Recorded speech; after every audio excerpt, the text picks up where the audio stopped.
여러분 안녕하십니까. 코로나19 통합 뉴스를 시작합니다. 폭발 사고 예방을 위해 국내 원전에 설치한 수소 제거 장치의 성능이 떨어지는 것으로 나타났습니다. 이 전원이 끊겨도 원자로 안의 수소를 제거하는 장치는 안전을 위해 매우 중요한데요. 먼저 한수원 내부 보고서 주요 내용을 백인성 기자가 전해드립니다. 우리 원전엔 전기가 없어도 수소를 없애주는 장치가 안에 잔뜩 달려 있습니다. 이 역시 후쿠시마엔 없는 거죠. 국내 원전의 안전성을 홍보하는 한국수력원자력 동영상에 나오는 이른바 피동형 수소 제거 장치입니다. 원자로 안에서 연료봉이 녹는 등의 사고가 발생해 수소가 차오를 경우 수소가 이 장치의 촉매를 통과하면서 산소와 결합해 물이 되게 해 원자로 내의 수소 농도를 낮춰주는 장치입니다. 한수원은 후쿠시마 원전 폭발 이후 2015년까지 291억 원을 들여 전국 모든 원전에 이 장치를 설치했습니다. 이후 한수원은 사고 상황에서 이 장치가 제 역할을 한지 검증하기 위해 2018년 9월 독일의 한 시험기관에 실험을 의뢰했습니다. 실험 대상은 국내 상당수 원전에 설치된 제품을 2분의 1로 축소한 모형이었습니다. 원전 안전성에 대한 국민 불안감을 덜기 위한 실험이었지만 실제 실험 결과는 한수원의 기대와 달랐습니다. 섭씨 60도, 1.5기압 환경에서 초당 0.2g의 수소를 제거해야 하는데 실제 수소 제거량은 30%에서 60%에 그쳤습니다. KBS가 입수한 한수원 내부 보고서는 이 실험 결과를 바탕으로 장치 성능이 구매 시 요구한 규격에 못 미친다고 평가했습니다. 이에 한수원은 2019년 4월 해당 제품을 납품한 업체와 함께 재실험을 했습니다. 그러나 재실험 결과 보고서에서도 수소 제거율은 구매 규격의 50% 수준으로 평가됐습니다. 그런데 이후에도 한수원은 별다른 조치를 취하지 않았습니다. 수소 제거는 제일 중요한 거거든요. 왜냐하면 그게 수소가 혹시라도 제거가 안 되면 폭발이 일어나는 것이고 원자력 발전소의 안전이라는 것은 100만분의 1, 1000만분의 1의 가능성만 보여도 그걸 대비를 해야 되는 거잖아요. 이에 대해 한수원은 독일 실험이 구매를 위한 인허가 목적이 아니라 심층 연구를 위해 추가적으로 한 것일 뿐이라는 입장을 밝혔습니다. KBS 뉴스 백인성입니다. 한수원 보고서에는 독일에서 실시한 실험과 관련해서 주목할 만한 내용이 또 있습니다. 일부 실험에서 불이 붙은 촉매 가루가 날아다닌다는 게 확인이 된 건데요.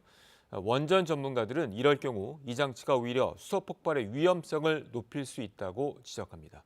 이어서 임종빈 기자가 보도합니다. 2018년 독일에서 실시된 실험은 모두 7차례에 걸쳐 진행됐습니다. 초기 압력과 온도, 중기 온도 등을 바꿔가며 원자로 내 다양한 상황을 가정해 실험한 겁니다. 이 가운데 장치의 촉매 온도가 500도가 넘어가고 추가적인 수소 제거를 위해 물이 뿌려지는 등 실제 원전 중대 사고 상황과 비슷한 환경을 만든 두 번의 실험에서 특이한 점이 관찰됐습니다. 수소 제거 장치의 촉매가 떨어져 가루로 흩날린 겁니다. 촉매 가루는 수소와 반응하면서 관찰 시작 1분 만에 고온의 불꽃으로 변했습니다. Okay, ist hier den Drücke, kommt das da raus? Oder? 보고서는 이렇게 불붙은 촉매가 날리게 되면 넓은 범위의 수소 연소를 일으켜 원자로 내부의 압력을 더 높일 수 있다고 지적했습니다. 이 장치가 오히려 수소 폭발의 원인이 될 수도 있다는 겁니다. 이런 게 일어나면 안 되는데 이거는 정말 직격탄이에요. 일단 경락 건물 내에서 불꽃이 일어나면 안 돼요. 거기는 물론 단열도 있고 하지만은 가연소 물질이 많거든요. 보고서는 또 실험 뒤 코팅된 촉매 상태를 확인한 결과 표면 손상이 관찰됐다며 원인 규명이 필요하다고 적시했습니다. 하지만 한수원은 이 역시 별다른 후속 조치를 하지 않았습니다. 한수원은 촉매 가루가 불티로 날리는 데 대해선 이상 현상으로 인식하고 있다고 밝혔습니다.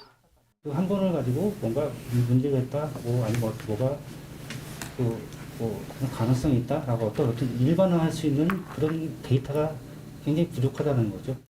또한 한수원은 실제 장치의 운전 조건보다 훨씬 가혹한 환경에서 실험한 결과라며 당장 장비 교체 등 후속 조치에 나설 사안은 아니라고 해명했습니다. KBS 뉴스 임종빈입니다.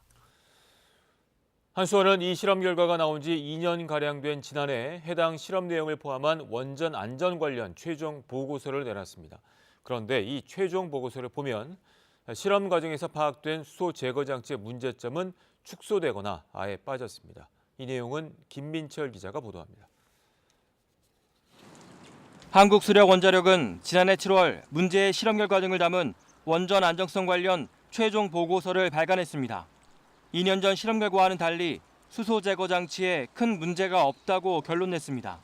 KBS가 입수한 보고서를 보면 수소 제거 장치의 촉매가 유입된 대기와 반응하는 면적이 넓어 수소 제거 효율이 매우 높은 것으로 나타났다고 평가했습니다. 구매 규격에조차 미달했던 실험 결과에 대해선 일부 환경에서 공급사가 제공한 수소 제거율보다 다소 낮게 평가된다고만 적었습니다.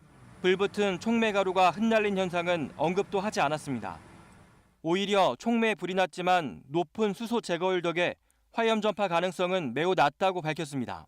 다 발화원이 되는 거죠. 만약에 저 안에 수소 농도가 높다 그러면은 저건 바로 폭발이에요. 농도가 높다, 7, 8% 이상 올라갔다 그러면 그냥 터지는 거예요.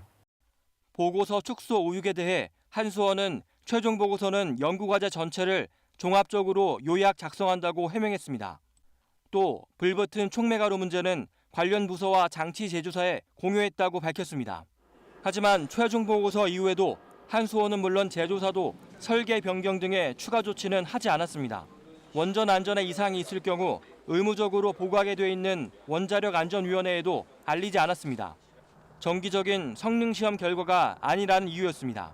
원자력 안전위에 보고가 됐어야 되고, 그리고 안전기술원이 또 기술적으로 파악을 하고 필요하다면 현장 조사, 이 정도는 아마 이제 전수 조사를 하는 게 맞습니다. 왜냐하면 그중에 어떤 게 있을 수 있는지 아무도 모르기 때문에요. 이런 문제점들은 최근 국민권익위원회에 공익신고로 접수됐습니다.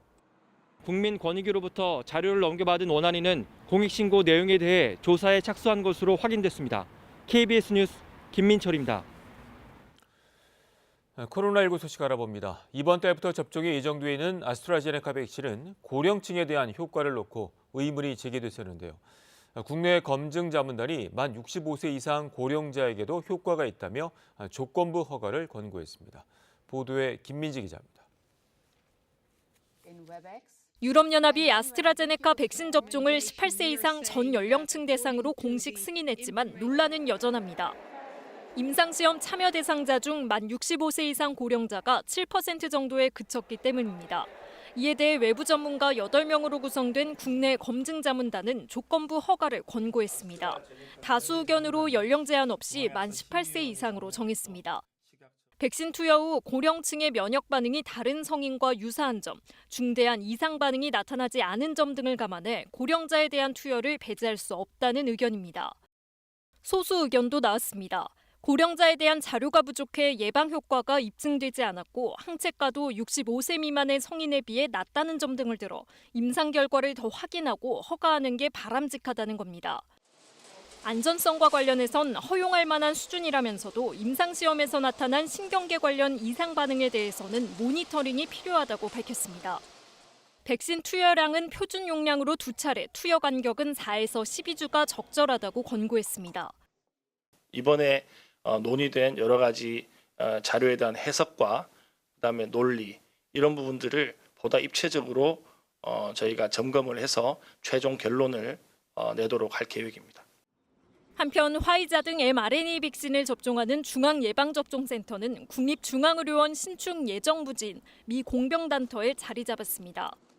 화이자 백신 약 6만 명분이 이달 중순 이후 들어올 예정인데 코로나19 환자를 치료하는 의료진이 이곳에서 첫 접종을 받게 됩니다. 예진 의사 인력과 접종하는 간호사 인력으로 하고 있는데요. 4팀씩 운영을 했을 때 초기 목표는 600명으로 잡고 거기서 감소시키거나 아니면 증가시키거나 할 예정입니다. 식약처는 아스트라제네카 백신과 관련한 품질 자료를 심사하고 오는 4일 중앙약사심의위원회에서 자문 결과를 공개할 예정입니다. KBS 뉴스 김민지입니다. 다음 소식입니다. 바이든 행정부의 대북 정책은 전반적인 재검토 단계에 있다고 토니 블링컨 미 국무장관이 밝혔습니다. 동맹과 조율해서 어떻게 대북 정책을 수립할지를 협의하겠다고도 말했는데요. 업무 인수인계 기간이 매우 짧았기 때문에 시간이 걸릴 것이란 분석입니다. 워싱턴 금철영 특파원이 전해왔습니다. 미국의 대북 정책은 현재 전반적인 재검토 단계에 있다고 블링컨 미 국무장관이 밝혔습니다. 바이든 미 대통령이 한반도 비핵화를 위한 가장 효과적인 방법 마련을 위해 국가안보팀이 대북정책 전반을 다시 살펴볼 것을 요청했다고도 했습니다. 미 NBC 방송과 취임 후 첫 단독 언론 인터뷰에서 북한이 핵 보유국으로 간주될 수 있냐는 질문에 답하면서 나온 발언입니다. 한국과 일본 등 다른 동맹국들과 긴밀한 협의하에 이루어질 것이라고도 했습니다. 비핵화 달성의 수단으로 동맹들과 조율된 추가 제재를 포함해 외교적 인센티브도 가능하다고 했지만 그것이 무엇을 의미하는지는 구체적으로 언급하지 않았습니다. 바이든 대통령이 대선 후보로 선거 기간 내내 언급했던 동맹 강화와 함께 한반도 비핵화라는 목표를 다시 확인하는 수준의 발언으로 풀이됩니다. 북한이 이미 지난달 8차 당대회를 통해 핵무력 강화를 다시 언급한 상황, 대북정책 재검토와 새로운 전략 마련을 위해 한국 정부와의 협의가 기묘한 시점입니다. 하지만 코로나19 대응과 의사당 난입 사태 사후 처리 등 미국 내부의 문제가 국가안보 의제의 우선순위로 다뤄지고 있고 중국과의 관계 설정도 만만치 않아 보입니다. 블링컨 장관은 인터뷰 전반에 걸쳐 중국이 미국에게 중대한 도전이라며 대중국 정책 입안이 최우선 과제임을 시사했습니다. 중국이 코로나19 사태에 대해 중대한 정보 접근을 차단한 것은 의문의 여지가 없다고도 했습니다. 블링컨 국무장관은 첫 해외 방문지가 이란이나 북한이 될 것이냐는 질문에 유럽이나 아시아가 될 것이라고만 말했습니다. 워싱턴에서 KBS 뉴스 금철영입니다. 방금 들어온 코로나19 소식 알아보겠습니다. 오늘 0시 기준 신규 확진자는 336명으로 집계됐습니다. 취재기자 연결합니다. 신재 기자, 신규 확진자 현황 전해주시죠. 네, 질병관리청 중앙방역대책본부는 오늘 0시 기준으로 코로나19 신규 확진자가 336명이라고 밝혔습니다. 국내 발생 295명, 해외 유입 41명입니다. 국내 발생 사례를 지역별로 살펴보면 서울 121명, 경기 70명, 부산 10명이고 또 광주 23명, 충북 18명, 경북 10명 등입니다. 현재 위중증 환자는 224명이고 누적 사망자는 10명 늘어난 1,435명입니다. 중앙재난안전대책본부는 이번 달이 방역에 매우 중요한 시기라고 강조했습니다. 코로나19 백신 접종이 시작되고 또 다음 달 각급 학교 개학을 앞두고 확진자 수를 최대한 억제해야 하기 때문입니다. 하지만 방역당국은 병원과 노숙인 시설, 또 고시텔 등으로 감염 장소가 다양해지고 있다고 우려했습니다. 또 감염자 한 명이 몇 명을 감염시키는지 보여주는 감염 재생산 지수도 다시 상승하고 있어 긴장을 늦출 수 없다고 밝혔습니다. 그러면서 다음 주 설 연휴 동안 이동과 모임을 자제해달라고 거듭 요청했습니다.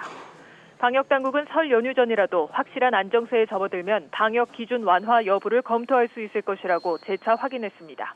지금까지 KBS 뉴스 신재입니다. 어제 저녁 7시 15분쯤 경남 창원시 산호동의 한 주택에서 LP가스가 폭발해 주택 한 채가 무너졌습니다. 소방당국은 폭발 직후 현장에 출동해 해당 주택과 인근 주택에 있던 중상자 2명과 경상자 5명 등 주민 7명을 구조해 병원으로 옮겼다고 밝혔습니다. 경찰과 소방당국은 주민이 가스레인지를 켜는 순간 폭발에 따른 말을 토대로 사고 원인에 대해 파악하고 있습니다. 이번엔 KB증권 연결해서 오늘의 주식시장 알아보겠습니다. KB증권입니다. 미국 증시 훈풍 소식과 함께 코스피가 개인 매수세에 힘입어 상승 출발했습니다. 코스닥도 개인만이 사자에 나선 가운데 소폭 오름세입니다. 이 시각 현재 코스피 지수는 30.95포인트 상승한 3087.48에 코스닥은 4.86포인트 오른 961.78에 거래되고 있습니다. 밤사이 미국 증시는 중국 인민은행의 유동성 공급과 일부 과열주의 투기 거래 현상이 완화되는 모습을 보이면서 주요 지수 상승 마감했습니다. 코스피는 하루 만에 돌아온 개인의 매수세가 유입되며 연이틀 상승하고 있습니다. 네이버가 외국인 사자에 힘입어 5% 넘게 강세고 코오롱인더는 작년 대비 400% 증가한 호실적을 발표하며 52주 신고가를 경신하고 있습니다. 반면 전일 급등세를 보였던 셀트리온이 4% 가까이 약세고 한편 은값이 급등세를 보이면서 관련주 전반이 상승하고 있습니다. 이 시각 현재 달러화에 대한 원화 환율은 1,118원 80전에 거래되고 있습니다. 지금까지 KB증권이었습니다.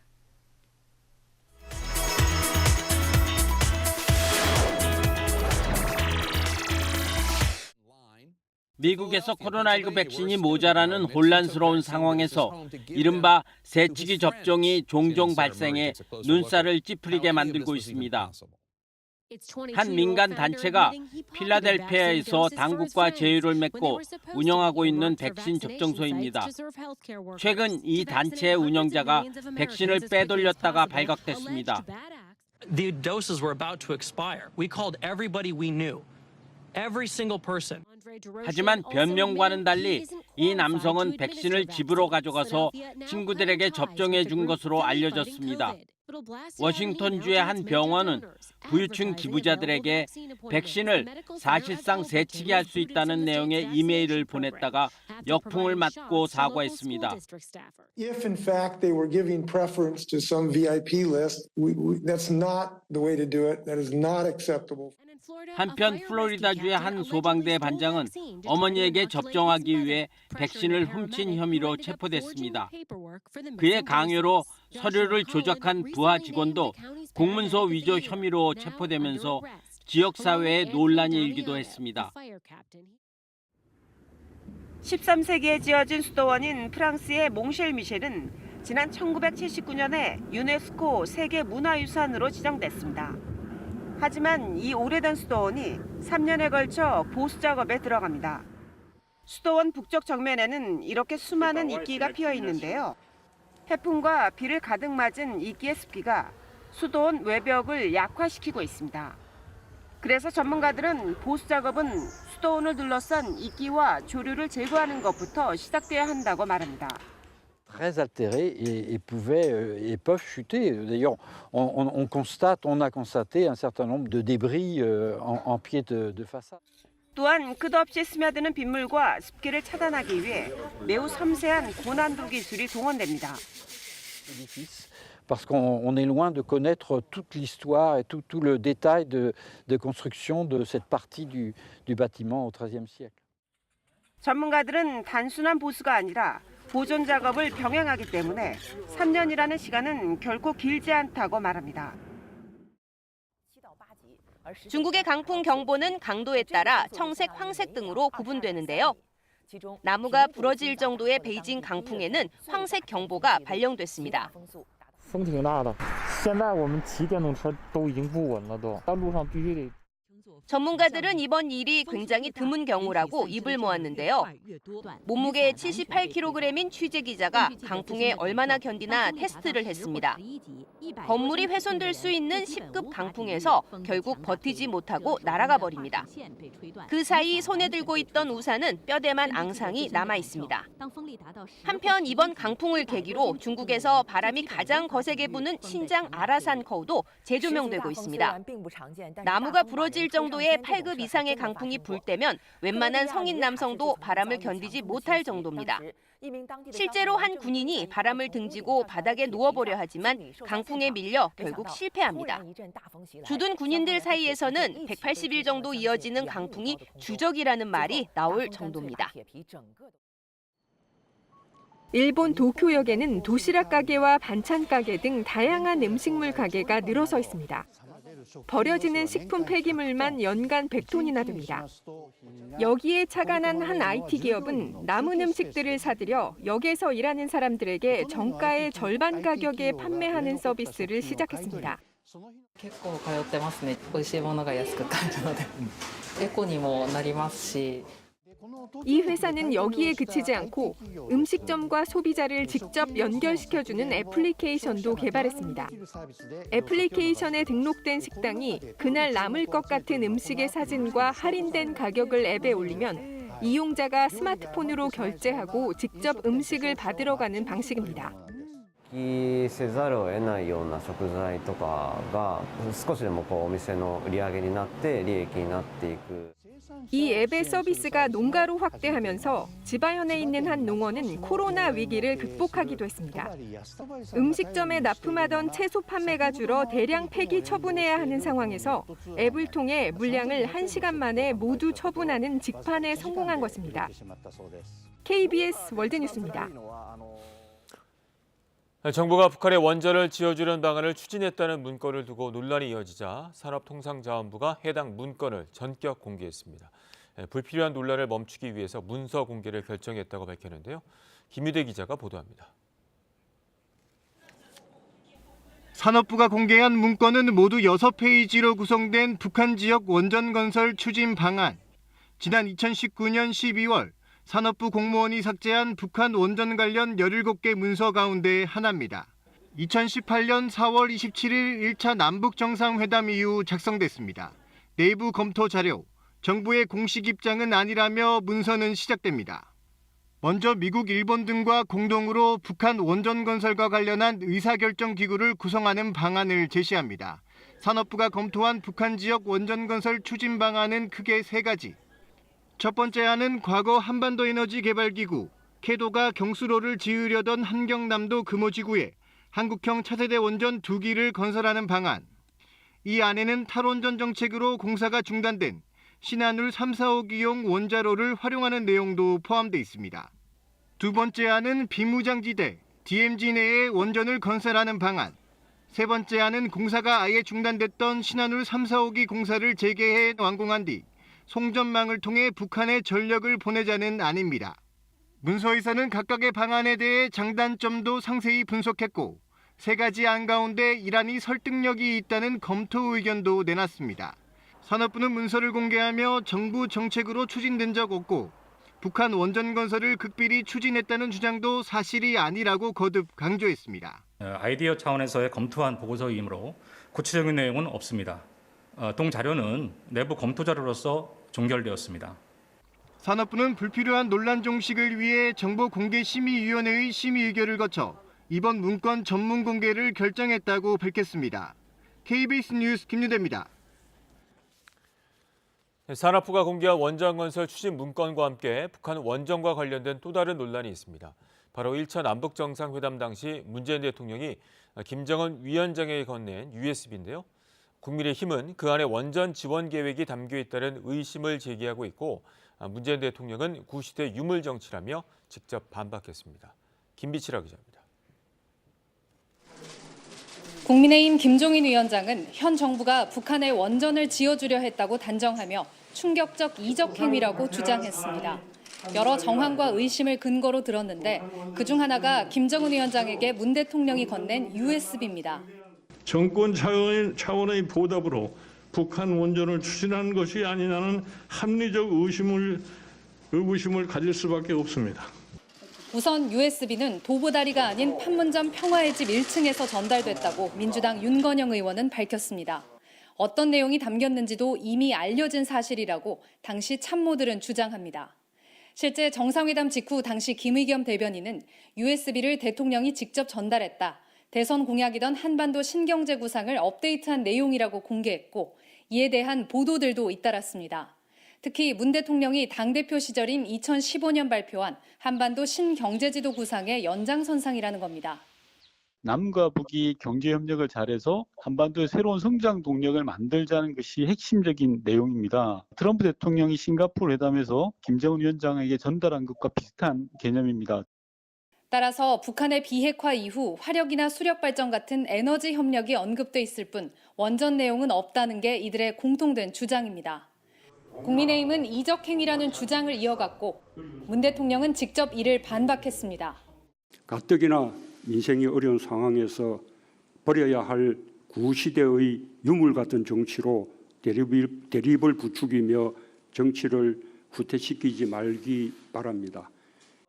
국민의힘은 국정조사를 추진하겠다고 했고 민주당 윤영찬 의원은 청와대도 USB 내용 공개를 검토하고 있을 것이라고 말했습니다. KBS 뉴스 김비치라입니다. 미얀마 군부의 쿠데타와 관련해 국제사회 우려와 비판의 목소리가 커지고 있습니다. 미국 등 주요국들이 구금된 아웅산 수치 고문의 석방을 요구하고 나서는 가운데 유엔은 안보리를 열어 이 문제를 논의합니다. 김원장 특파원이 보도합니다. 은행 업무가 중단되면서 현금을 찾으려는 시민들이 몰려들었습니다. 마트와 시장에도 생필품을 사놓으려는 시민들의 줄이 길게 이어졌습니다. 주요 시설물에는 군 병력이 투입됐고 현재 우리 대사관은 교민들에게 외출 자제를 권고했습니다. SNS상에서는 방송국 쪽은 이미 군 차량들이 진입해서 장악했다는 사진들이 나오고 있고요. 미얀마 군부는 지난 총선에서 부정선거가 이루어졌다며 군 최고사령관에게 권력을 이양한다고 밝혔습니다. 1년간 비상체제를 유지한 뒤 총선을 다시 치러 권력을 다시 넘겨주겠다는 입장입니다. 윈민 대통령과 아웅산 수치 국가고문 등 정부 여당 인사 26명은 시내 모처에 감금됐습니다. 장차관 24명도 전격 교체됐습니다. 특히 지난 90년 이후 민주화 투쟁으로 15년이나 구금 생활을 한 아웅산 수치 고문은 이번이 4번째 강제 구금입니다. 아웅산 수치 고문이 이끄는 여당인 민주주의 민족동맹은 지난해 11월 총선에서 군부 야당에 맞서 전체 의석의 83%를 차지하는 압승을 거뒀습니다. 하지만 군부는 선거 결과를 계속 부정해오다 결국 어제 쿠데타를 감행했습니다.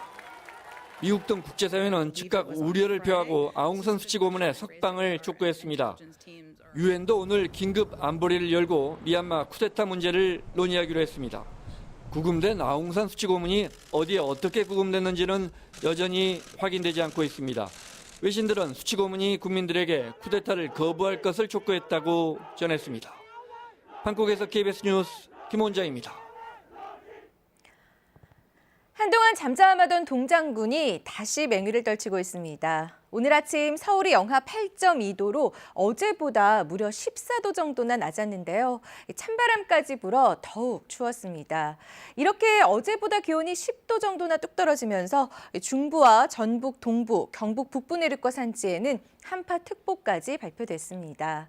오늘은 저녁부터 경기 남서부와 충남, 전북에 1에서 3cm의 눈이 내리겠고요. 충북과 남부 내륙 지역에도 산발적으로 눈이 날리는 곳이 있겠습니다. 그리고 절기 입춘인 내일 저녁부터는 수도권을 시작으로 전국 곳곳에 또 한 번 눈이 내릴 것으로 예상됩니다. 특히 중부지방을 중심으로 많은 눈이 쏟아질 가능성이 있어 앞으로의 기상 예보에 주의를 기울이셔야겠습니다. 오늘은 동해안을 따라 건조주의보가 내려진 가운데 강원 산지에는 바람도 강하게 불겠습니다. 찬바람에 미세먼지와 황사는 모두 거쳤습니다. 낮 최고 기온은 서울이 영하 3도 등 중부지방은 영하권을 맴돌겠습니다. 바다의 물결은 모든 바다의 먼 바다에 풍랑주의보가 내려진 가운데 최대 4m까지 매우 높게 일겠습니다. 날씨 전해드렸습니다. 코로나19 통합 뉴스룸은 11시에 이어집니다. 고맙습니다.